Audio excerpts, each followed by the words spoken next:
नमस्कार दोस्तों।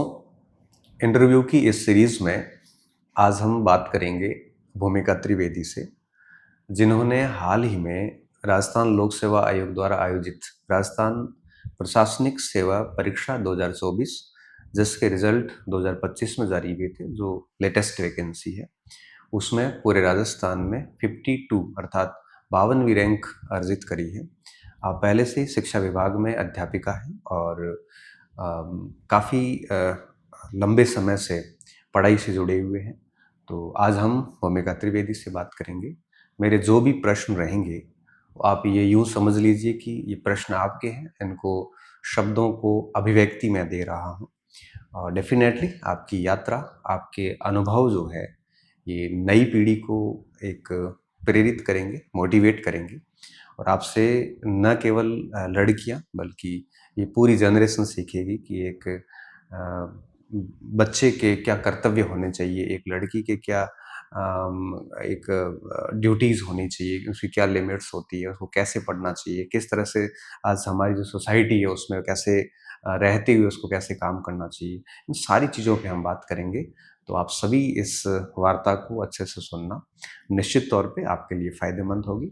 मैं आपका सबसे पहले स्वागत करता हूँ अपने इस ऑफ़िस में और बहुत सारी बधाई देता हूँ कि आपने राजस्थान की सबसे टफेस्ट परीक्षा कह सकते हो, राजस्थान की सबसे बड़ी परीक्षा कह सकते हो।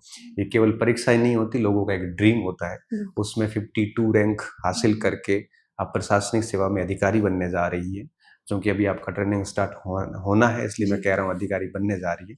तो आपको बहुत बहुत बधाई और उज्जवल भविष्य की शुभकामनाएं। जी sir, thank you so much. अब मैं बात शुरू करूँगा उससे पहले मैं थोड़ा सा अनौपचारिक हो जाता हूँ। जब रिजल्ट आया जी तो कहाँ थे, कैसा लगा, किसको कॉल किया, खुशी व्यक्त किससे करी? जी सर। इतना अंदाजा था कि 52 रैंक आई, क्योंकि अपने आप में बहुत शानदार रैंक है ये। जी सर, जैसे जिस दिन रिज़ल्ट आया 12 बजे के अराउंड आया, तो मैं अपनी स्कूल में थी। वही अपने स्कूल में स्टाफ और बच्चों के साथ थी। मेरे भाई का कॉल आया कि रिज़ल्ट आ गया है। तो सैटरडे था, जनरली आरपीएससी सैटरडे को नहीं करती नहीं है। करती, वो भी दिन में तो बिल्कुल नहीं बिल्कुल नहीं करती। करती। तो एक्सपेक्ट भी नहीं किया था कि रिज़ल्ट आएगा, बट रिज़ल्ट आया, उसमें बोला 52। मैंने कहा मज़ाक मत कर, मैं स्कूल में हूँ, बच्चों के साथ हूँ, एटलीस्ट अब तो मत ही कर। क्योंकि कोई आइडिया नहीं था और रिज़ल्ट, और जब आपने फेलियर देखे हुए होते हैं तो आप दोनों चीज़ों के लिए तैयार होते हो कि रिज़ल्ट पॉजिटिव भी हो सकता है, नेगेटिव भी हो सकता है। लेकिन फिर मैंने जाके अपनी मैम को बोला कि क्या, मेरा भाई कह रहा, फिर उसने फ़ोन रख दिया कि रख, पापा का फ़ोन आ रहा है। उसने रख दिया और मैंने मैम को बोला, मैम एक बात बोलूँ? बोल। मैंने कहा रिज़ल्ट आया, मेरा भाई 52 कह रहा है। तो बोले हम स्टेटस, मैंने कहा रुको एक बार अपन रीचेक करते हैं। तो मेरे स्टाफ में दोनों मैम ने देखा और उन्होंने कहा, फिर इस बार आरपीएससी ने एक नया इनिशिएटिव किया कि नाम के साथ में रैंक डाली। ओके।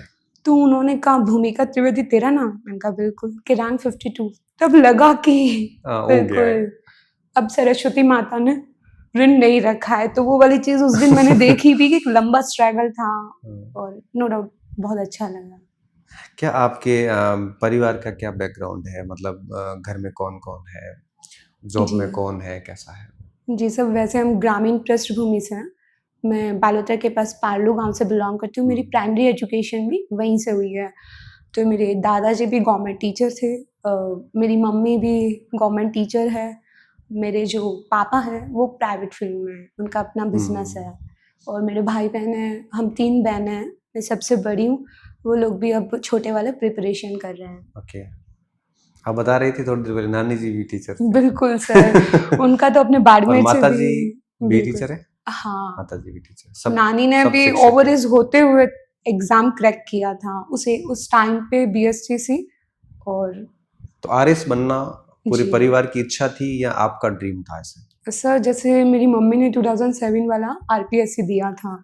मम्मी ने दिया था, मम्मी ने दिया था। 2007 का। हम चारों भाई-बहन थे। तो वो लोग वो जब रोटी बनाते थे ना, तब भी हमें जीके के क्वेश्चंस बताते थे, राजस्थान का क्षेत्रफल क्या है, बाय ट्रिक बताते थे। उनका काम चलता रहता था वो हमें। तो मेरे को प्री 17 में मेरी ग्रेजुएशन हुई। 18 वाली वैकेंसी में मैंने प्री दिया, मेंस दिया, इंटरव्यू भी दिया। तो मेरे को लगता है कि ये जो उनका स्ट्रगल था ना, वो हमारे रिजल्ट के रूप में निखरा, क्योंकि हमें दिक्कत नहीं आई प्री की, मैंने कोई कोचिंग नहीं ली, मैंने मेंस का बैच ज्वाइन किया था और उसमें मम्मी ने जो सिखाया था राजस्थान बहुत अच्छा था, तो काफ़ी हेल्प मिली। तो मम्मी की इच्छा थी ऐसे कि मतलब वो हम मम्मी लोग का नहीं हुआ फिर? मम्मी का 3rd ग्रेड उसी वैकेंसी में हो गया था 2007 वाली, और वो क्या ना प्रतियोगिता दर्पण में टॉपर्स की आता था, इंटरव्यू उनका आते थे। इंटरव्यू आता था, तो वो हमें ये दिखाती थी। एक आदिवासियों की बाईजी नाम से एक कलेक्टर थी, तो उनका भी उन्होंने मेंशन किया था, और वो उनका यही होता था कि अपने लिए तो सब करते हैं, एटलीस्ट कुछ सोसाइटी को आपको देना चाहिए। और हम लोगों का फैमिली बैकग्राउंड या नियर बाय भी कोई इस फील्ड में एडमिनिस्ट्रेटिव में नहीं था, बट ये ज़रूर था करना है और मतलब बना जा सकता है, एक सोच उन्होंने हमें दी थी। और फिर वो ड्रीम अपने आप डेवलप हो बिल्कुल, गया। फिर हमें अच्छे लोग मिलते गए, वो बोलते ना चाहत होनी चाहिए तो डेस्टिनी डिसाइड करती है। तो सर मुझे एक सर थे जिन्होंने मेरी पूरी प्रिपरेशन को हैंडल किया, कैसे करना एज अ मेंटोर। कौन थे, नाम बता सकते हाँ हो? जी सर, गोदन जी सर थे, उनके साथ में राम जी चौधरी, जो वो खुद सेलेक्टेड है आरएस, तो मतलब उन्होंने एज सर ने जैसे ये बताया कि ड्रीम को जिया कैसे जाते, कैसे आपको करना है, उन्हीं के साथ मैंने 3rd मेंटरशिप ग्रेड जरूरी होती है आपको? बहुत ज़रूरी होती है कि कोई, और मतलब मैं लकी थी इस मामले में कि विदाउट एनी एडमिनिस्ट्रेटिव बैकग्राउंड आप फर्स्ट अटेम्प्ट में इतना कुछ कर पा रहे हो। तो क्योंकि कोचिंग भी मैंने ओनली मेंस की ली थी 3 मंथ्स के लिए, तो जो सर ने एज ए जो बेस तैयार किया था उसी को बहुत हम फर्क आगे पड़ता बहुत है। फ़र्क पड़ता है, और मतलब बहुत अच्छे से कंसेप्ट क्लियर की जो अभी एग्ज़ाम डिमांड है वो मेरी उनके थ्रू कंप्लीट हो पाई। एजुकेशन बैकग्राउंड क्या रहा है आपका? जी। 10th वगैरह कब हुआ? जैसे सब मेरी प्राइमरी एजुकेशन पैरेलल से हुई, उसके बाद मेरी जो 10th हुई है वो 2011 में हुई है, क्या रहा? आदर्श विद्या मंदिर। क्या परसेंटेज थे? सो उसमें 73, और 12th में गवर्नमेंट स्कूल की मैं स्टूडेंट रही हूँ। आर्ट्स मेरा बैकग्राउंड था, उसमें भी 73 परसेंटेज है, इक्वल परसेंटेज रहे थे। उसके बाद मैंने 2 साल का टीचर फैमिली से बिलोंग करते हुए आपको टीचर तो बनना ही था, बीएसटीसी किया? बीएसटीसी किया, और बीएसटीसी करते जो वैकेंसी 15 में हो गया बीएसटीसी? मतलब हाँ 15 में हो गया। 16 वाली वैकेंसी में मैं 1 नंबर से रह गई थी, तब मैंने आपकी जालीपक के भी ज्वाइन की थी एज ए कॉन्ट्रेक्चुअल बेसिस पे। जी, क्योंकि सीटेट क्लियर था, इंटरव्यू बेसिस पे ये जो बात है होता था। 2016 की? ये 16 की है, तो ठीक मतलब है। आप वही 18-19 की एज में चल रहे हो। मैं बालोतरा से 100 किलोमीटर अप डाउन करती थी, 4 o'clock जर्नी स्टार्ट हो जाती थी और शाम को 6 बजे अपने घर जाती थी, तो स्ट्रगल करना क्या हमने। पढ़ाते थे केवी में? सिर्फ केवी में एज ए प्राइमरी टीचर उन्होंने अच्छा, वो जो सब भी हाँ प्राइमरी उनकी में सब वैकेंट पढ़ाते होती हैं, थी। L1 तो सारा ही पढ़ाते L1 हैं, पीआरटी। बिल्कुल। फिर ग्रेजुएशन कब हुआ? ग्रेजुएशन से 17 में। अच्छा, बीएसटीसी के बाद शुरू कर दिया तो आते? हाँ। ओके, उसमें ये क्या सब्जेक्ट रहे? सर उसमें मेरे पास हिंदी लिटरेचर, इंग्लिश लिटरेचर और इकोनॉमिक्स, 2 लिटरेचर थे? 2 लिटरेचर थे। दिए थे या लिए थे? सर ये था मतलब कि लिटरेचर लेना हिंदी तो 12th में भी था, और इंग्लिश का जो होगा बना हुआ था माइंड में कि इंग्लिश आती नहीं है, तो चैलेंजेस लेना शुरू से पसंद था कि ऐसा सब्जेक्ट लो जो नहीं आता है बट उसको करना है। तो उसके चलते, क्योंकि आरएस में क्या लेना चाहिए तब तक मेरे को कोई भी आइडिया नहीं था कि कौन से सब्जेक्ट आपको आगे यूज आ सकते हैं, क्योंकि दोनों लिटरेचर का आरएस में कोई ज्यादा बेनिफिट नहीं रहा, क्योंकि उसमें नॉवेल पढ़ने हैं, लिटरेचर और वो ज्यादा वो नहीं रहा। बट शुरू से ऐसे ब्राइट स्टूडेंट की कैटेगरी में आते थे या मेरी तरह बिलो द एवरेज या एवरेज मतलब, लेकिन हमेशा ना टाइम देना, क्योंकि रेस्पॉन्सिबिलिटी भी थी पेरेंट्स के साथ साथ। मेरी मम्मी गवर्नमेंट टीचर है, तो मेरे दादा दादी सबसे बड़ी बहन है? बिल्कुल, तो फिर वो दादा दादी की रिस्पॉन्सिबिलिटी है और छोटे भाई बहन भी थे। बिल्कुल। तो हमेशा एक बैलेंस करके, लेकिन वो चीज़ पढ़ना शुरू से पसंद था कि कभी उससे भागे नहीं। किताबों से दोस्ती थी, जैसे मम्मी के पास भी जो नॉवेल वगैरह होते उठा लेते थे। घर में जैसे आध्यात्मिक किताबें भी आती है तो उनका भी सरकारी सेवा कब शुरू करी आपने? सरकारी सेवा से 2018 का। 16 में हुआ नहीं, 1 नंबर से रह गए? 1 नंबर बिल्कुल। फिर यहाँ ज्वाइन कर दिया केवी। उसके साथ किसी सर ने मेरे को बोला कि अभी सरस्वती माता चाहिए, लक्ष्मी जी चाहिए। तो मैंने, क्योंकि एज भी बहुत कम थी और मम्मी ने बोला इसका पूरा दिन तू अप डाउन और वहाँ आने जाने में ये पढ़ नहीं पा रही है, तो उन्होंने मेरे को बोला बेटा छोड़ दे, अभी कुछ टाइम सरस्वती माता को देना चाहिए। तो फिर मैंने यहाँ से फिर मैं आ गई वापस प्रिपरेशन फेज में। ग्रेजुएशन भी तब तक हो गई और फिर उस रीट में हो गया था 18 वाला। फिर ज्वाइन कर लिया, कहाँ पे फिर पोस्टिंग हुई? फरवरी 19 में हमें पोस्टिंग मिली। इधर पोस्टिंग मिलते ही मेरा मेंस था जून में। तो यही चीज़ थी कि आपको स्कूल और सब मेंस बहुत कुछ डिमांड करता है, इतना वाइड सिलेबस है, आप फर्स्ट अटेम्प्ट पे दे रहे हो, तो आपको बस वही बुक्स के साथ। तो फिर भी मैंने एक बार ज्वाइन किया, फिर मैं विदाउट पे हो गई थी। तो 19 से लेके अभी 26 तक बिल्कुल सेम स्कूल में चेंज हुई? चेंज हुई है, पहले गांव में थी, अब रेगुलर बालिका। जाते हो स्कूल? बिल्कुल। बल बीच में कभी मेंस के लिए छुट्टी वुट्टी ले मेंस ली के हो? लिए जैसे पहले भी विदाउट पे हुई, उसके बाद पीएल वगैरह, तो जो छुट्टियों का रहता है तो तो आरएस जाता का हूँ। आपने कब स्टार्ट किया और ये कौन सा अटेम्प्ट था? जी सर, मैंने 18 वाला फर्स्ट अटेम्प्ट दिया था। 2018 का? 18। ओके। और वो मेरा लास्ट था। आपने छोड़ा, मैंने शुरू किया। वो मैंने फिर बिल्कुल। ठीक है, जो शायद फरवरी मार्च फरवरी अप्रैल के आसपास मेंस हुआ था नहीं, 19 वो में। जून में हुआ था। जून में हुआ था ना? हाँ, एक बार जनवरी में था, फिर दो बार पोस्टपोन हुआ। पोस्टपोन हुआ दो था। बार पोस्टपोन हुआ, एक बार फिर एक हमने महीने के लिया लिए। नहीं था। हाँ, सो उसी बार एग्जाम पैटर्न भी चेंज हो गया था। हाँ। ऑप्शनल जो होता था वो उसमें नहीं था। नहीं, ऑप्शनल वाला 16 से चेंज हुआ है। हाँ, उससे पहले हो गया था। हाँ, 16 वाली वैकेंसी। हाँ, नहीं उससे पहले हो गया था, 14 में हो गया था। 14 में हुआ 14 में हो था। गया हाँ, था। तो ये एग्जाम पैटर्न शायद उसके इंटरव्यू वगैरह 16 में हुए, तो भी पता नहीं, ऐसा कुछ था। तो चलो, फिर आपने 18 में 19 वाला 18 वो में पहला मेंस था वो? हाँ, उसमें इंटरव्यू कॉल था, रैंक है। आई थी 969। तो कुछ मिलना कुछ नहीं। मिलना नहीं था। फिर जॉब में भी आ गए, अब कंटिन्यू जा रहे हो। उसमें कोरोना पीरियड में बहुत लंबी चली थी ये वैकेंसी। हमारा रिजल्ट भी मेंस का भी आफ्टर 13-14 मंथ्स बाद आया, तो हम भूल भी चुके थे कि अच्छा हमने मेंस भी, हमें बहुत डिले हो गई थी ये वैकेंसी। तो फिर इंटरव्यू भी हुआ, इंटरव्यू मार्क्स भी अच्छे थे, बट मेंस में थोड़ा नहीं हो पाया प्रॉपर। दूसरे अटेम्प्ट में नहीं हो पाया? हाँ, नहीं दूसरा, हाँ ये फर्स्ट हो गया। सेकंड फर्स्ट में अटेम्प्ट इंटरव्यू में कितने मार्क्स थे? 68 थे। और जी। दूसरे में मेंस नहीं हुआ, दो तीन मेंस मार्क्स 3 नंबर से रह 3 गया मार्क्स था। रह गया। हाँ, तो ये था कि नजदीक, क्योंकि उसमें भी डिले हुआ, बीच में अपनी वापस स्कूल ज्वाइन कर दी, तो एक प्रॉपर कहीं खुद की कमियां नहीं, तो नहीं हो पाया 3 मार्क्स से। तीसरा अटेम्प्ट 2 मार्क्स से रह गया वापस। मेंस फिर रह गया। मेंस फिर रह गया, तो लगा कि बार बार नजदीक नजदीक है जा रहे हो, मतलब कर तो सकते हो अभी भी वो, बट थोड़ा पुश करने की जरूरत। बिल्कुल। तो फिर अपनी स्ट्रैटेजी पे थोड़ा वर्क किया। एक जैसे जो ग्रुपिंग होती है ना, बहुत मायने रखती है। तो मेरे फ्रेंड्स बहुत अच्छे थे और हेल्पिंग थे हम लोग। नाम बता सकते हो? हाँ, जैसे मेरी फ्रेंड, मेरे रूममेट्स थे तुलसी और दीक्षिका। तुलसी का तो मैंने इंटरव्यू किया। बिल्कुल, दीक्षिका भी सब पटवारी लगी हुई है, और बहुत ज्यादा डेडिकेशन जो उसमें होना चाहिए। हमारे में सबसे जल्दी वो 4 बजे उठ जाती, उसे देख के हम सो नहीं पाते थे कि ये पढ़ रही है। तो हमें भी हेल्दी कंपटीशन था, मतलब होना भी चाहिए, और एक दूसरे के बहुत हम लोग सपोर्टिंग थे कि हर मामले में। और उसी का नतीजा है कि तुलसी का परिणाम आप देख ही रहे हो, हम दोनों बिल्कुल 48 रैंक। 48 और यहाँ 52, तो मोस्टली आपके कितने नंबर का फर्क है दोनों में? सर 1.5 नंबर का। इंटरव्यू में नंबर कितने दोनों के? दोनों के इक्वल है। 16 सेकंड हाईएस्ट है राजस्थान में इस बार। कितने नंबर? 67 है जो एक है।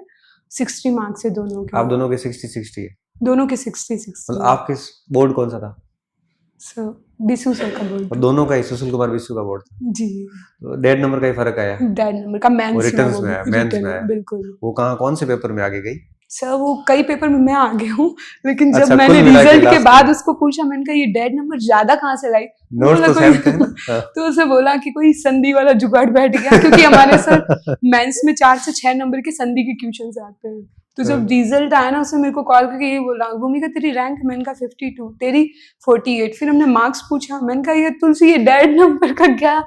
तब उसने बोला कि तो मतलब एक पॉजिटिविटी, और जैसे आप माहौल में रहते हो सर, हमेशा मेरे को ये लगता है कि जो सेकंड और थर्ड अटेम्प्ट में बहुत ज्यादा बर्डन के साथ रहता था कि नहीं हुआ तो क्या होगा, लेकिन जब से मैं तुलसी के साथ आई ना, एग्जाम को एकदम इजी वे में आप कैसे लेके जा सकते हो, एक पॉजिटिव। हमेशा मेरे को बोलती तुलसी आपकी जूनियर भी है ना? हाँ, तो वो बोलती एक अटेम्प्ट उसने कम दिया है, उसके 3 अटेम्प्ट। हाँ, तो वो मेरे को बोलती थी कि रैंक फर्स्ट तो मेरी, बाकी देख ले कौन सी चाहिए। मतलब ये एटीट्यूड आपको ये होता है कि होना तो तय है, तो मतलब बहुत फर्क पड़ता है आप कैसे लोगो के साथ हो। तुलसी मेरे पास आई थी हाँ, उस दौरान, आपको तो ये बोला था कि रैंक फर्स्ट मेरी तय है। मेरे को कहा सर मेरा पता नहीं क्या होगा, मुझे इतिहास से तैयारी करनी है। बिल्कुल, इसने मेरे को भी बताया, लेकिन सर मतलब एक कहने का मतलब एक बर्डन लेके, हाँ, खैर वो मैं समझ गया। कि आजकल का स्टूडेंट बहुत ज्यादा नेगेटिविटी में रहता है, फ्रस्ट्रेशन एनी टाइम उसके ऊपर हावी रहती है। तो आपका 2018 से 26 ये 25 तो लगभग 6 से 7 साल की आरएस की जर्नी रही। बिल्कुल। इसमें मेन चैलेंजेस क्या क्या फेस किए, मतलब कई हम्म, सारी, क्योंकि लंबी होती है ना 5-6 साल की हम्म। जर्नी, क्या क्या चैलेंजेस फेस किए और उनसे वापस उभरे कैसे? जी सर, जैसे फर्स्ट थिंग तो ये होता है कि आपको प्रीलिम्स मोस्टली अगर एक प्रॉपर वे में हम प्रिपरेशन करें, हम्म, निकल जाता है। इसका जो मेन चैलेंजिंग पोर्शन है वो मेंस का है, क्योंकि मैंने हर प्री क्रैक किया है।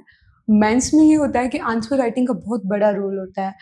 जैसे मैं खुद भी अपनी कॉपीज़ मैंने 18 वाली देखी उसमें, और 21 वाले में मोस्टली मैंने एनालिसिस किया कि हम रह कहाँ रहे हैं, क्या-क्या इसमें ड्रॉबैक्स है। तो मैंने देखा कि एक तो मेरा जो लिखती थी वो एक पैराग्राफ फॉर्मेट में होता था, जो कि यहाँ होता है क्योंकि वहाँ हमारी कॉपी हमको रिप्रेज़ेंट करती है, तो आप कितना बेटर वहाँ प्रेज़ेंट कर सही पाते हो। बात। तो आपको आंसर राइटिंग पे बहुत अच्छा वर्क मैंने इस बार वाली वैकेंसी में किया। ये सुधार किया। हाँ, कि जैसे और सर हर सब्जेक्ट की डिमांड अलग है। अगर आप पॉलिटी कर रहे हो तो उसमें आपको केसेस लिखना है, सुप्रीम कोर्ट के जो डिसीजंस आए हैं, या फिर तो आर्टिकल्स करंट को से रिलेट मेंशन करना करना है। उसको। हाँ, आर्टिकल्स उसमें बहुत हम्म, अच्छा रोल अदा करता है। हम्म, फिर अगर हिस्ट्री है तो अलग डिमांड है उसकी, ज्योग्राफी है तो आप मैपिंग कितना बढ़िया कर पा रहे हो। सही बात आप है। कोई भी लोकेशन है तो उसको उसमें डिनोट करो, तो उससे क्या होगा, हमारी कॉपीज दूसरे इकोनॉमी है बच्चे, तो थोड़ा उसमें सर्वे वर्क हाँ, आएगा सर्वे इधर। है, गवर्नमेंट की योजनाएँ क्या है, अपन हर लेटेस्ट चीज़ कितना अपडेट कर सकते बिल्कुल, हैं तो उसको। आपको करंट को आपको उससे जोड़ना है। प्लस आप थोड़ा राजस्थान का टच ले आओ, अगर इंडिया या वर्ल्ड भी है, तो हमारी गवर्नमेंट वहाँ का, राजस्थान गवर्नमेंट क्या इनोवेटिव कर रही है। तो हमने इस पे काफ़ी अच्छा वर्क किया कि आंसर राइटिंग। दूसरा सर कि हमने जैसे एक अभी मार्केट में बहुत ज़्यादा कंटेंट बिखरा हुआ है, तो उसमें आपको एक ऑथेंटिक सोर्स क्या हो, और आरपीएससी भी अब ये डिमांड कर रही है कि आप कितना ऑथेंटिक सोर्स लेके आ रहे हो। तो हमने इस बार शॉर्टकट या कोई एक कोचिंग के नोट्स उठा के उनको नहीं किया। नो डाउट कोचिंग का होता बट उस है, पे आपने सेल्फ हाँ, तैयार किया सेल्फ वापस, तैयारी की। जीस्ट रूप में एकदम। हाँ, और हमने जैसे जो अच्छी-अच्छी मैगज़ीन्स हैं गवर्नमेंट की, उनके डाटा भी उसमें एडप्ट किए इंक्लूड किए। उसमें। हाँ, अपने नोट्स, आप एक कोचिंग को उठा भी रहे हो उनके नोट्स, तो उसमें देखो कि बाकी मार्केट में कौन-सा ऐसा कंटेंट है जो वहाँ नहीं हो रहा है। हम तीनों रूममेट्स थे, तीनों के पास अलग-अलग नोट्स, उसमें से देखते अच्छा इन्होंने ये नया ऐड किया है, या इसमें ये चीज़ है, तो उनको फिर हमने वहाँ ऐड किया। राजस्थान गवर्नमेंट की बुक्स हमने ली, जैसे राजस्थान आर्ट कल्चर वगैरह, तो 9th-10th अपना राजस्थान अध्ययन बहुत अच्छा सोर्स है। तो एक चीज़ क्या होती है कि इन बुक से बच्चा खुद से प्रिपेयर करना, बड़ी-बड़ी आप स्टार्टिंग में लक्ष्मीकांत उठाओगे, नहीं कर नहीं कर पाओगे, पाता, सही बात है। फ्रस्ट्रेट होगे। इससे बेटर है कि जो राजस्थान गवर्नमेंट की चल रही है, एनसीईआरटी बुक्स को आप उठा सकते हो, और उनसे फिर आप आगे कोई बड़े सोर्स तक जा सकते हो। तो हमने सर ये इन पे काम किया कि एक तो अपने कंटेंट को बेटर किया, दूसरा आंसर राइटिंग, और खूब सारे आंसर्स लिखे। डिस्कशन करते थे रूम में। बिल्कुल सर, अगर हम कहीं रास्ते में भी जा रहे हैं ना, तो भी होता था, चल आज ये टॉपिक तू सुना। हमारी योजनाएँ तो ऐसी होती थी, पढ़ ली, हम बाँटते थे कि मॉर्निंग का 1 घंटा हमारा 4th पेपर का होता था, कि ये मुहावरे, ये लोकोक्ति या इंग्लिश का अगर इडियम फ्रेजेज़ वगैरह है, ठीक है। वो याद करो, फिर एक-दूसरे को पूछते थे। तो वो कॉम्पिटिशन रहता था, और बीच-बीच में जैसे आधा घंटा हो गया, तेरे कितने पेज हो गए? दूर-दूर बैठ के पूछते भी थे, अच्छा इसने इतना कर दिया, तो मतलब हमेशा एक हेल्दी ये कॉम्पिटिशन जो बहुत बढ़िया होना बात चाहिए, है, टाइम को बहुत हेल्प आपने बड़ा मिली। प्रोडक्टिव यूज किया। हाँ, अगर हम टेस्ट देने भी जा रहे हैं ना, तो बीच में बोलेंगे, चल अब तू मेरे को ये टॉपिक पूरा करवा दे। हर बंदे का हर टॉपिक अच्छा हो ज़रूरी नहीं है। जो मेरे अच्छे होते हैं मैं उसको बताती हूँ, उसके जो अच्छे होते हैं। आंसर राइटिंग में भी इसने मेरी बहुत हेल्प की, क्योंकि इसने यूपीएससी की प्रिपरेशन कर की थी, रखी हाँ थी। बिल्कुल। तो मेरे को बोला कि कंटेंट तेरे पास मेरे से ज़्यादा अच्छा है, बट तू इसको प्रेज़ेंट इस वे में कर। तो डेफ़िनेटली कोचिंग करी कोचिंग सर मैंने मेंस के लिए की थी कब? 2018 में। 18 में करी। उसके बाद मैं जॉब में आ गई, तो मेरे पास ना टाइम नहीं था। कहाँ गए थे कोचिंग? जयपुर। मैं जयपुर जॉब में में नाम भी बता सकते हैं? सम्यक में सम्यक से मैंने मेंस का किया था, और सर 4th मंथ के अराउंड मैंने जो अपना चैनल न्यूट्रल है अपन। हाँ, नहीं, वो कोई इश्यू नहीं, और डेफ़िनेटली मैं मिल के भी आई हूँ, उनको भी। कौशल जी चलाते हो? हाँ, हाँ। और बहुत अच्छा उनका भी कंटेंट था। टेस्ट सीरीज़ इस बार भी हम लोगों की वहीं से थी। तो सर मेंस के लिए आप जितना टेस्ट लिखोगे ना, तो वो आपकी राइटिंग स्किल, क्योंकि अच्छा, आपको एक खुद को बच्चा एनालिसिस प्री के जी। साथ मेंस को कैसे मैनेज कर सकता है? जी, जैसे अभी रिसेंटली वैकेंसी भी है, तो और टाइम भी अच्छा खासा है, तो हम प्री और मेंस को साथ लेके चलो, उसके लिए पहले हमें आप दोनों को सिलेबस कंपेयर करना पड़ेगा, क्योंकि सिलेबस और पीवाईक्यूज़ बहुत मस्ट होते हैं कोई एग्ज़ाम की प्रिपरेशन के लिए। सही है। तो आप उसमें से डिसाइड करो कि कौन से सेगमेंट दोनों में इक्वल है, जैसे सही है। राजस्थान दोनों का है, पॉलिटी दोनों की है, तो आप पहले उन सब्जेक्ट को अच्छा करो जो प्री में भी है, मेंस में भी अच्छा, है, कॉमन है जो कॉमन है, तो आपका around 50 to 60% geography, syllabus, economics, history, ये वो सारे जो common. Basic subject, science tech हो गया, साइंस अटैक हो गया। तो वो कॉमन है। उसके बाद भी अगर आपको लगे कि प्री की अच्छी खासी है, टेस्ट में मैं अच्छा स्कोर कर पा रही हूँ, तो फिर आप है ना, जैसे पबेड हो गया, छोटे सेगमेंट, सी सेक्शन वाले और थोड़ा बी अच्छा सेक्शन। है, 65-70 मार्क्स है और पॉलिटी से काफ़ी कुछ मैच करता है। तो जब पॉलिटी पढ़ रहे हो तो पबेड को साथ लेके चलो, सही बात है। तो वो चीज़ हो गया। एथिक्स ऐसा सब्जेक्ट है जो आप में मॉरल वैल्यूज़ भी डेवलप करता है और बहुत कुछ नया देता है, तो सही आप है। उसको कवर कर सकते हो। और फोर्थ पेपर तो ऐसा है कि अगर आपको लगे कि प्री की हम अच्छी खासी प्रिपरेशन कर चुके हैं, हैं। तो और इस बार जैसे ऐसे का वेटेज उन्होंने 40 मार्क्स कर दिया है, तो बहुत अच्छा बढ़ा है। और उसमें अगर आपका आर्ट कल्चर अच्छा है, पॉलिटी अच्छी है, तो वहाँ से जो डाटा वगैरह है, जो कंटेंट है, आप ऐसे में यूज़ कर सकते हो। तो आज की जनरेशन के बच्चे कहाँ गलती करते हैं? कुछ ऐसे, जैसे आप न्यू जनरेशन में पेपर दे रही हो, जी, बच्चों को देखते भी हो, बच्चा कहाँ गलती करता है? ऐसी कोई 3-4 गलतियाँ आप मुझे बताइए जहाँ बच्चा कर रहा है, जो ना करे, बिल्कुल। और क्या ऐसा करे कि वो एक टाइम पीरियड में समय पर सफल हो जाए? जी।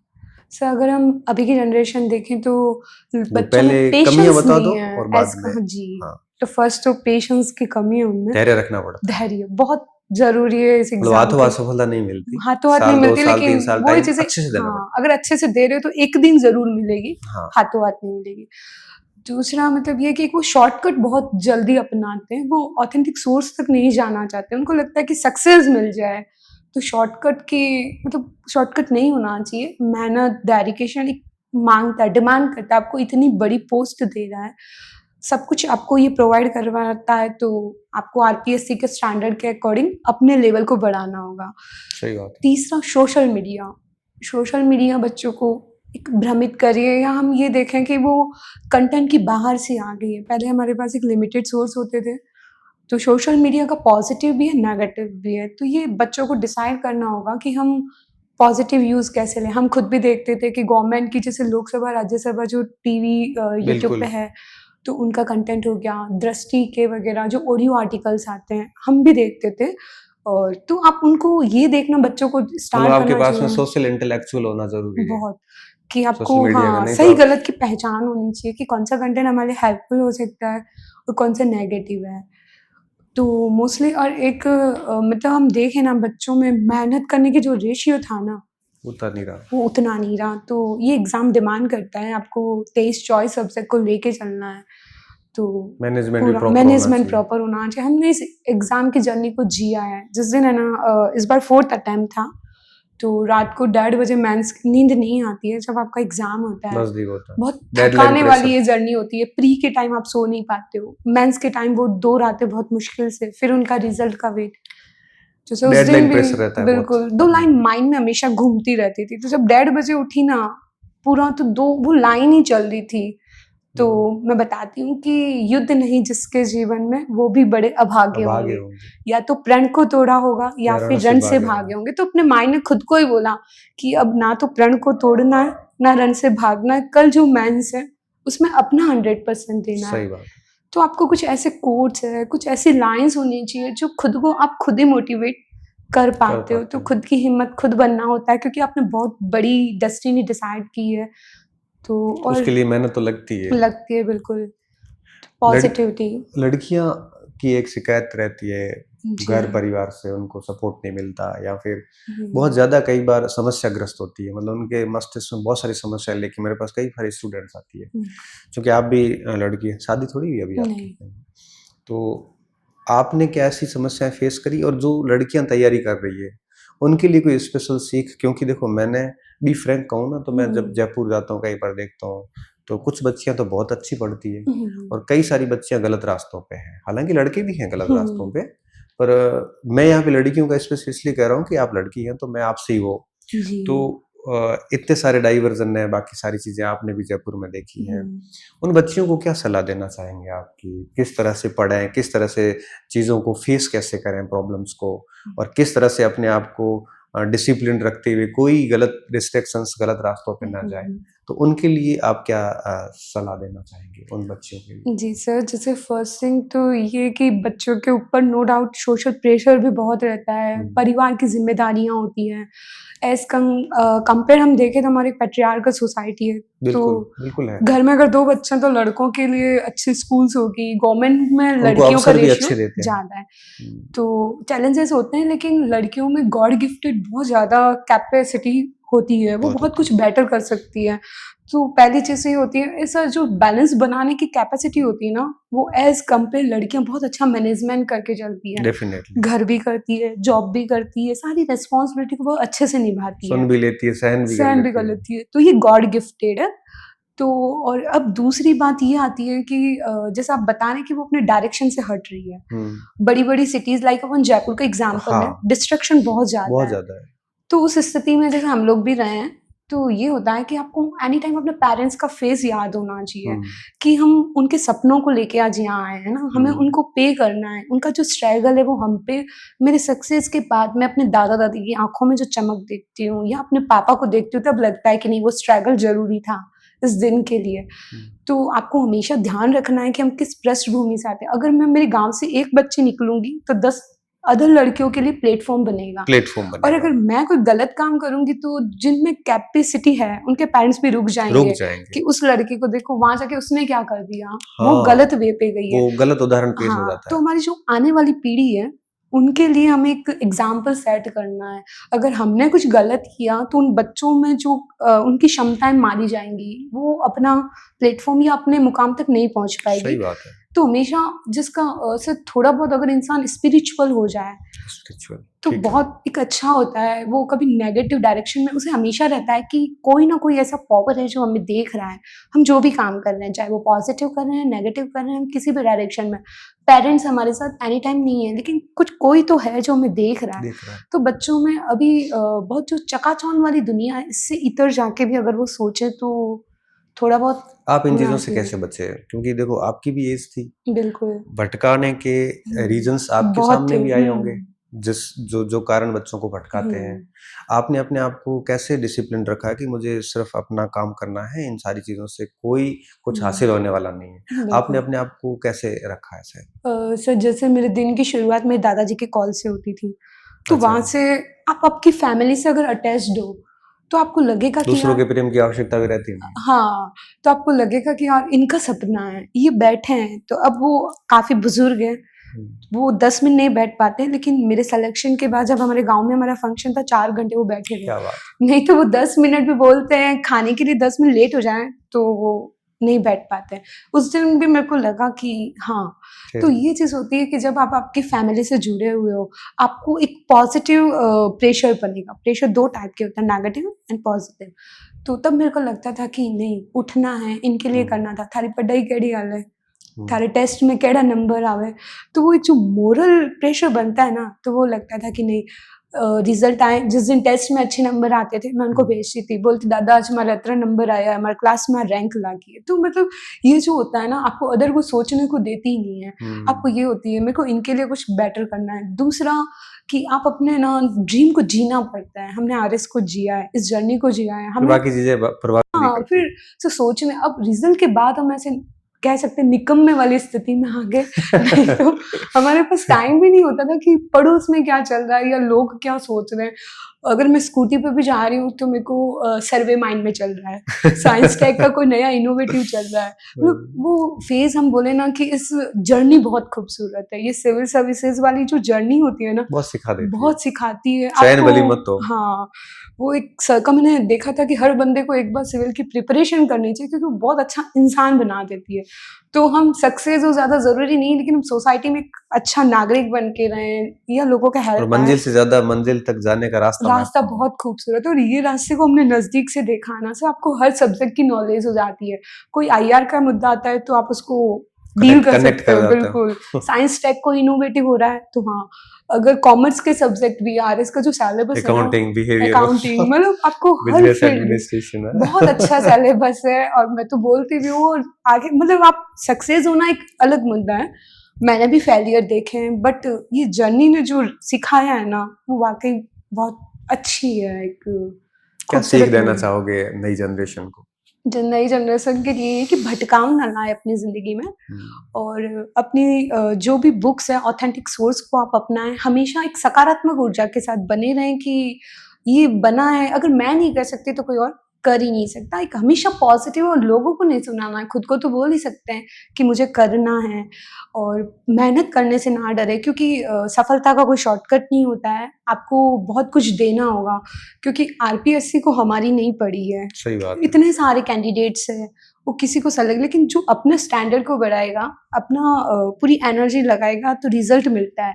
मैंने ये देखा, मेरे को भी लगने लगा था, मेरी मम्मी ने मेरे को बोला था फर्स्ट ग्रेड दे दे, असिस्टेंट ये भी प्रोफेसर मेरा दे दे। क्वेश्चन था आगे कि बिल्कुल। लोगों ने ऐसे नहीं कहा कि भाई एजुकेशन में चले जाओ वगैरह। बिल्कुल सर, कहा था। मेंस के बाद मैंने एपी वाले नोट्स भी लाए, प्रिपरेशन स्टार्ट भी की। सब्जेक्ट क्या था? हिंदी लिटरेचर। लेकिन सर जो बोलते हैं ना, अंदर से आनंद आता है, वो जो नहीं आ वो रहा नहीं आ रहा था। मैं पढ़ते पढ़ते, मेरी फ्रेंड है वो एपी सेलेक्टेड है, तो वो मेरे को पढ़ाती थी, मैं पढ़ते पढ़ते अपने हाथ पे आरएस लिखती थी, बोले तू आरएस के अलावा कुछ नहीं कर सकती। तो मेरे को यही लगा कि एंड ऑफ द कि आपको आरएस के लिए बने हो, आरएस का भले उससे 4 गुना वाइड सिलेबस है, लेकिन वहाँ पढ़ने पे एक सेटिस्फेक्शन होता सही था। बात है। वैसे हर एग्जाम की डिमांड अलग होती है, जरूरी नहीं है हम आरएस की करें तो हम 4th ग्रेड भी निकाल दें, नहीं, आपको उस सिलेबस के अकॉर्डिंग पढ़ना होगा। तो हर एग्जाम के अच्छा, पैटर्न मैं को मेरी समझो। तारीफ सुन लेता हूँ थोड़ी। बिल्कुल। मेरे को कब से जान रहे थे कि आप सोचोगे ये ठीक नहीं आदमी है। नहीं, बिल्कुल आपका भी बहुत अहम रोल रहा है, क्योंकि जब हम प्रिपरेशन में उतार चढ़ाव आते हैं, तो जब भी हमारा ग्राफ डाउन जाने लगता था, हम अपने फोन यूट्यूब पे गणपत सर मोटिवेशन वीडियो तो वो डाल के 15 मिनट सुनते थे, फिर एक नई एनर्जी के साथ वापस लगते थे। और जैसे मैंने स्टार्टिंग में भी बताया कि आपका वो कोट टेबल के सामने कि सरस्वती माता ऋण तो नहीं रखेगी, बस हमें अपना बेस्ट देना है। आपके कोटेशन हमें याद हो गए थे, बहुत कुछ हेल्प भी करते थे, और इस पूरी जर्नी में आपका जो एज एक मोटिवेटर के रूप में रोल रहा, वो बहुत अहम है, क्योंकि आपको कंटेंट कहीं से मिल जाएगा, सही बात है, लेकिन एक प्योर मोटिवेशन, मोमेंटम दे सके थोड़ा। और आप भी जैसे बाड़मेर जैसे क्षेत्र जो काफी पिछड़ा माना जाता है शिक्षा के क्षेत्र में, तो हमारे लिए एक मोटिवेशन था कि जब आप निकल सकते हो इन परिस्थितियों से, तो हम लोग भी कुछ बेटर कर बाहर पाएंगे। कितने रहे तैयारी के लिए? ऐसा बाहर में देखूँ ना, मैं ज़्यादा नहीं रह पाई, क्योंकि 18 जॉब थी में तो? जॉब के चलते। लेकिन ऑनलाइन जो प्लेटफॉर्म है, आप इसे चूज कर सकते हो। मेरे भी जैसे साइंस वगैरह कई सब्जेक्ट ऐसे थे जो वीक थे, तो ऑनलाइन कोई भी क्लासेस आप ज्वाइन कर सकते हो, और स्कूल के बाद भी हमें अच्छा खासा टाइम मिल जाता है। जो स्कूल के बाद की टाइमिंग होती थी, उसमें हमने जॉब के साथ फिर कैसे मैनेज किया? जॉब के साथ थोड़ा चैलेंजिंग होता है, क्योंकि आफ्टर जॉब भी आपके माइंड में कई स्कूल की चीजें घूमती रहती है। तो आपको तो घर का भी काम करना घर का, पड़ता है। क्योंकि मेरी मम्मी गवर्नमेंट में टीचर है, वो भी, तो रेस्पॉन्सिबिलिटी घर वाला भी मैनेज करना, तो उसमें यही होता था कि मैंने अपने शेड्यूल को थोड़ा बांध रखा था कि मॉर्निंग में थोड़ा जल्दी उठना है। स्कूल हमारी जैसे मॉर्निंग शिफ्ट में अगर 7:30 है, तो 6 बजे तक, 6 सवा 6 तक पढ़ के रेडी होके स्कूल निकल जाओ। फिर 1 बजे तक हम घर जैसे 1 बजे छुट्टी होती, 1:30 बजे हम आ गए, तो फिर रेस्ट करने के बाद घर का करने का शाम को, और 4-5 घंटे जब तक आपके पास एग्जाम नहीं है, तो मतलब एक कंटिन्यूटी बहुत अहम होती है। और ये रिजल्ट जो इस बार रहा, इस बार मैंने ज़्यादा अच्छी प्रिपरेशन 4-5 मंथ ही था, लेकिन जो लंबी प्रिपरेशन थी उसने काफ़ी अच्छा रोल अदा किया, क्योंकि पेपर बहुत वाइड थे इस बार, मेंस वाले टफ भी बहुत थे, बहुत टफ थे। 208 नंबर शायद कट ऑफ जनरल की। बहुत बड़ी बात थी। तो उसमें यही होता है आप जिसकी तो लंबी जनरल में ही तैयारी, है पूरे शुद्ध रूप से, प्योर जनरल, ईडब्ल्यूएस भी विदाउट नहीं? ईडब्ल्यूएस। मम्मी को इस्तीफा दिला दो तो। कोशिश की हमने बोला, लेकिन सर नहीं, खैर ये उनकी मेहनत का नतीजा है। तो उन्होंने भी जॉब बड़ा स्ट्रगल आरपीएससी उत्कर्ष ज्वाइन किया था। आपका उसमें वरीयता क्या भरी है आपने बैफ में? जी सर, मेरा first Rajasthan administrative service SDM, second account service है। तो आपको अकाउंट मिलेगा ना? हाँ, अगर एनजी का फायदा मिला, मतलब मोस्टली अकाउंट की चांसेस है। एनजी कोटा भी तो मिलेगा ना आपको? एनजी, बट जनरल के चलते मे भी इसकी जो सीट्स है वो लिमिटेड है, और अब नियति पे छोड़ दिया है मैंने ना। दोनों में से कोई मिल सकती है, मतलब ज्यादा चांसेस अकाउंट सर्विस अकाउंट के, क्योंकि सेकंड प्रेफरेंस अपनी रैंक ठीक है, तो वही अकाउंट जो तो मिल ही जाएगा। फर्स्ट पेपर में सी सेक्शन में पढ़ा था। बिल्कुल, वो यहाँ काम आएगा। चलो, बड़ा अच्छा लगा आपसे वार्ता करके। और मैं अक्सर बच्चियां जब यहाँ आती हैं सेलेक्टेड, तो मैं बात करता हूँ, तुलसी से भी मैंने बात करी थी, क्योंकि मैं देखता हूँ कि लड़कियों की जिम्मेदारी सच में ज़्यादा है, 2 परिवार संभालती है। बच्चे भी मतलब माता से ज़्यादा कनेक्ट होते हैं। तो कई बार स्टूडेंट कहते हैं सर आप ये कहते हो कि लड़कियों की ज़िम्मेदारी बताते हो, आप लड़कों को आईना क्यों नहीं दिखाते? मैं लड़कों को भी दिखाता हूँ, बट लड़कियों की ज़िम्मेदारी अधिक है। 2 फैमिली कनेक्ट होती है, बच्चे भी लड़कियों से कनेक्ट होते हैं और हमारी सोसाइटी का माइंडसेट भी जनरली यही है कि सारी कुछ चीज़ें लड़कियों पे रखी हुई है। तो इसलिए मैं जब भी बात करता हूँ तो ये ज़रूर कहता हूँ स्टूडेंट्स को कि आपको जब भी कोई बच्चे, जैसे मैं कहता हूँ कि आपको भूमिका से सीखना चाहिए कि देखो ईमानदारी से मेहनत करें, हम हमारी लिमिट्स में रह के काम करें। तो आसपास के बच्चे भी लोग भी अपनी बहन को, बेटी को बाहर भेजने में डरेंगे नहीं। नहीं तो क्या होता है, जैसे मैं आपको 3-4 साल पहले क्या हुआ था कि कोई अभिभावक आए थे मेरे पास कि मेरी बच्ची का DU में सिलेक्शन हुआ है और आपको तो भेज देते हैं। हाँ। तो बच्ची ठीक थी पढ़ाई में और सिंसियर भी थी, तो मैंने कहा भेज दो आप आराम से। बच्ची 2 साल अच्छे से पढ़ी, फिर थोड़ी गलत डायरेक्शन में चली गई क्योंकि भटकाव के कारण तो बहुत है महानगरों में। अब उनके माता पिता ने मुझे ही सुना दिया वापस कि मैंने कहा देखो मेरी तो गलती नहीं है यहाँ पे, फिर भी मुझे बड़ा शर्म सा महसूस हुआ कि हम ऐसे भेजते हैं और फिर वापस जब ये हमें वापस क्रेडिट ये सुनना पड़ता है तो थोड़ा फील भी होता है। तब मैं जोर देके कहता हूँ बच्चियों को कि आपको इन बच्चियों से सीखना चाहिए कि अच्छा रिजल्ट दें, हम बढ़िया व्यवहार बढ़िया रखें अपना, ताकि 20 साल 30 साल बाद में भी आप वापस अपना पास्ट उठा के देखोगे तो आपको अच्छा फील होगा कि हम हमारे कितने बढ़िया। नहीं तो आप किसी को कह ही नहीं सकते। आप यहाँ बैठ के अच्छी बात तभी कर सकते जब आप अपना जीवन बड़ा पीछे का एकदम अच्छा रखा हुआ हो, तो गलत है तो नहीं कर सकते। इसलिए मैं अक्सर बात करता हूँ। तो आपके पूरे सिलेक्शन से पूरा क्षेत्र काफ़ी खुश है, पूरा परिवार खुश है, हम जैसे शिक्षक भी बहुत खुश हैं, आप भी खुश हैं। तो मेरा आखिरी जो प्रश्न है आपसे वो यही रहेगा कि अभी आगे आप RS बनने के बाद अब आपकी क्या भूमिका रहेगी? आप किस तरह से आगे और पढ़ोगे सिविल वगैरह के लिए, या फिर क्या कुछ करने वाले हैं, या आप फ्री बैठे हैं, कुछ समझ में नहीं आ रहा है? तो जैसे जब हमने प्रिपरेशन शुरू की थी तो यही होता है कि एक सिविल क्योंकि तुलसी एक दिन मैसेज कर रही थी सर IAS की कर दूं क्या, मैंने कहा मत कर। मैंने भी यही सोचा है कि अपने सब जैसे आप 21 की एज में हो तब आप ना UPSC पे बहुत अच्छा एक वाइड प्लेटफॉर्म है, बहुत कुछ इससे भी बढ़िया है, लेकिन मैंने अभी UPSC के लिए नहीं सोचा है और मेरे को यही है कि इसी में रहते हुए हमने सिविल सर्विस शुरू क्यों की थी। इसका अगर हम मोटो देखें ना, मैं था कि सोसाइटी के लिए कुछ कर पाएंगे।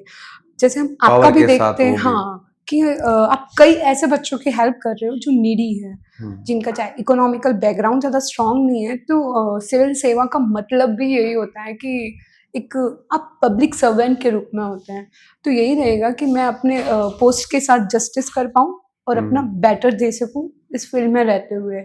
बढ़िया। अच्छा लाइब्रेरी कभी जाते थे? लाइब्रेरी जी सर, जैसे डिस्ट्रैक्ट नहीं होते थे? लाइब्रेरी ये चीज़ होती है कि लाइब्रेरी में एक कंसंट्रेशन बना रहता है। आपके पास अगर घर में हो तो कोई आवाज़ भी देगा, आपको खुद को भी लगेगा कि लाइक मैं अपना देखूं मम्मी आए या नहीं आए, मम्मी कहाँ है या दादाजी बुला रहे हैं, लेकिन वहाँ जाने के बाद आप और आपकी किताबें हैं, किताबों से अच्छा कोई दोस्त नहीं होता है। तो वो वाली चीज़ है कि वहाँ आप किताबों को प्रॉपर टाइम दे पाते हो, प्लस वहाँ बहुत सारे बच्चों को जब पढ़ते देखते हो तो आपको भी लगता है एक एटमोसफेयर मिल जाता है। तो लाइब्रेरी का पॉजिटिव यूज भी, और कई बच्चे अगर हम देखें ना तो वहाँ मूवीज डाउनलोड करने या सोशल मीडिया फ्री नेट मिलेगा AC तो वो चीजें नहीं होनी चाहिए। अच्छा एक प्रश्न और मेरा रह गया था जी कि कोचिंग का सही वक्त कौन सा होता है? बच्चे आजकल क्या करते हैं, मैं देख रहा हूँ 12th की नहीं और सीधे कोचिंग में बैठ गए, जाके समझ में कुछ आता नहीं है, वो दौर भी चला जाता है, 3-4 साल बाद जब एलिजिबल होते तब तक पैटर्न भी बदल जाते हैं। बिल्कुल। आपको क्या लगता है? अच्छा परीक्षा नजदीक आती है तब भी कोचिंग काम की नहीं, आपको क्या लगता है कोचिंग सच में जरूरी है भी या नहीं? और अगर है तो एक स्टूडेंट को RS की तैयारी करने वाले को किस समय ज्वाइन करनी चाहिए कैरियर की उम्र के, ताकि वो उसका बड़ा फायदा ले सके? जी सर, आफ्टर सिलेक्शन मेरे पास भी ऐसे कई बच्चों के फ़ोन आए कि हमारे 12th हो और गई, ये हम बहुत कॉमन क्वेश्चन कॉमन है। क्वेश्चन है और कई बच्चे इस दौर से गुजर भी रहे हैं। 12th हो गई, हम कोचिंग जॉइन कर रहे हैं, हमें सिविल हाँ। सर्विसेज करना है।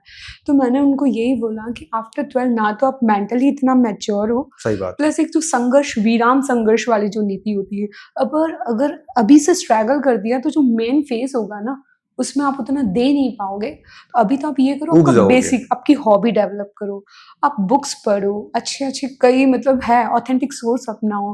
कई ऐसे नॉवेल है जो आपको बहुत एक जीवन का गहरा अनुभव देती हैं, या और भी स्पोर्ट्स वगैरह है, खुद पे वर्क करो। तो वो टाइम आपको नहीं नॉर्मल करना 4-5 चाहिए। घंटे खुद पढ़ लो हाँ, बढ़िया। एनसीईआरटी जो बुक्स है, वो पढ़ लोग लो। आफ्टर ग्रेजुएशन या तैयारी के टाइम बोलते हैं हम एनसीईआरटी पढ़ें, तो वो टाइम नहीं होता है।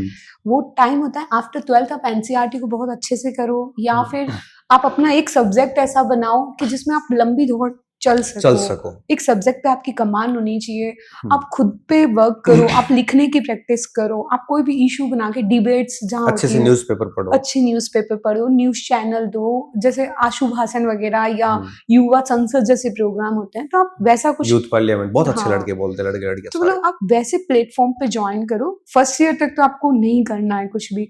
सेकंड ईयर एंडिंग में जब आप फाइनल ईयर में हो, उसके नज़दीक सेकंड ईयर एग्जाम के बाद आप कोई कोचिंग ऑनलाइन या ऑफलाइन मोड में ज्वाइन कर सकते हो, क्योंकि ना तो आपका एग्जाम नज़दीक है, वो टाइम अगर आप अच्छा दो तो जो 21 ईयर्स जो गवर्नमेंट वहाँ ने तक आप रखी 21 है, तक आ ही जाते हो। हाँ, तो आप बहुत कम एज में सेटल भी हो जाओगे। और उन 2 सालों में अगर आप अच्छी मेहनत करते हो, कहीं हम यूपीएससी रिजल्ट में देखते हैं 21-22 की एज में निकाल रहे बच्चे हैं, आते हैं। तो वो आफ्टर 12th या 10th के बाद ही बच्चे, हमें तो करना है, सिविल करना है, अभी तो 10th की है, 12th में फोकस करो। बचपन मार देते हैं। बचपन में आ देते हैं, तो जो अंदर का टैलेंट होता है, उनकी कई क्षमताएं होती है, वो वहीं मर जाती है। तो किताबों को पढ़ना स्टार्ट करो, उनसे किताबों में इंटरेस्ट पैदा किया जा सकता है 2 सालों में। और जो अपने आसपास क्या हो रहा है, एक अवेयरनेस बढ़ाई जा सकती है। जैसे ये टॉपर्स के इंटरव्यूज सुनना है, उनकी स्ट्रैटेजी जाननी है, या और भी जो अच्छे लोग हुए हैं कि बायोग्राफी, ऑटोबायोग्राफी, 2 सालों में आप उन पे वर्क सही करो, बात है ना? सब मैंने भी जैसे इंटरव्यू फेज में भी काफ़ी पढ़ी थी। मलाला यूसुफज़ई की पढ़ी थी, एक अरुणिमा सिन्हा की, कि मतलब लोग वाह! कैसे-कैसे विकट परिस्थितियों से निकल कर वहाँ तक आते हैं, Aruna wings of Sinha the तो फायर, गज़ब का विकेट गज़ब। तो उनकी जो बुक्स पढ़ी ना, तो आपकी पर्सनैलिटी में, जब डॉक्टर कलाम की जो अग्नि की उड़ान, तो एक इंसान के फेस कहाँ-कहाँ होते हैं, चैलेंजेस आते हैं, तो ये किताबें आपको उस फेज़ में हेल्प करती है। तो और दूसरी बात यही है कि सेकंड ईयर इतना जल्दी, या फिर आपका एग्ज़ाम नज़दीक है, उस दौर में आपको कोचिंग जॉइन नहीं करनी कोई चाहिए। मतलब नहीं। लाइक हम आरएस का एग्ज़ाम्पल लें, तो बच्चे नवंबर में उसमें एग्ज़ाम है और अभी नवंबर लोग कोचिंग अभी कर रहे हैं। कोचिंग गलत है, क्योंकि आपके मुझे 10 लगता से है 12 कोचिंग वाले घंटे भी हैं। गलत ही करते हैं। गलत मतलब इस टाइम पे इतना, या फिर ये बैच जो, लेना ही नहीं चाहिए इस हाँ, समय। क्रैश कोर्स हो जाए, वो उन बच्चों के लिए जो ऑलरेडी कर चुके हैं। कर एक चुके हैं। रिवाइज़ सेशन होना चाहिए, बट 12-13 घंटे आप वो करेंगे तो नहीं निकाल सेल्फ पाएँगे। रिवीजन बाय कब चांस करेंगे? प्री निकल भी गया तो मेंस मेंस नहीं नहीं हो होगा। तो वही चीज़ है कि ये लंबी तैयारियाँ हैं। मतलब 2 आपको, टाइम है उनके कोचिंग के बच्चों को, या तो हाँ, फाइनल ईयर के अंदर आते हैं तब कर लो, बिल्कुल, और या फिर एग्ज़ाम से 2 साल पहले कर लो। पहले करो। तो वो फाइनल ईयर का टाइम ही होता है एग्ज़ाम से 2 साल और पहले। 2 साल से इतना सिलेबस है भी कि 2 साल के अराउंड आपको प्रिपरेशन में लग जाता सही है। बात है। तो आप फाइनल ईयर के साथ प्रिपरेशन स्टार्ट कर रहे हो, 1 साल और दे दो, वैकेंसी आएगी तो आपकी चांसेस रहेंगे आप कुछ फर्स्ट अटेम्प्ट पेरेंट्स में भेज निकाल देते हैं ज़बरदस्ती बिल्कुल।